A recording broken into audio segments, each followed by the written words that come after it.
Hello hello. এখন আমি আছি ঘাটালে আর আমাদের ফার্স্ট লুক ডান। আমি তোমাদেরকে আমাদের ফার্স্ট লুক দেখাচ্ছি।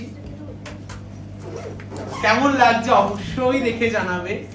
আজকে আমাদের মডেল আরশি, কতটা ভালো লাগছে অবশ্যই তোমরা কমেন্টে জানাবে।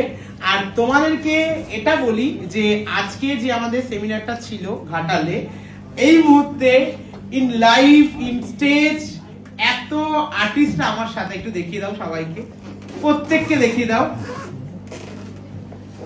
দেখিয়ে দাও প্রত্যেককে। 3, 2, 1, make some noise! কেমন লাগছে? দারুণ। এটা এমন কিছু বলো যেটা নতুন আবিষ্কার করেছো, কেমন লাগছে? অসাধারণ। নতুন কি? ফাটাফাটি। নতুন লাইটটা জমে গেছে। হ্যাঁ, তোমরা অবশ্যই দেখে জানিও তোমাদের কেমন লাগছে আজকের লুকটা। Thank you so much, thank you Ghatal, thank you সবাইকে। ফার্স্ট লুক আমার done. Thank you so much, thank you Arshi, thank you Sohana, thank you all of you, thank you.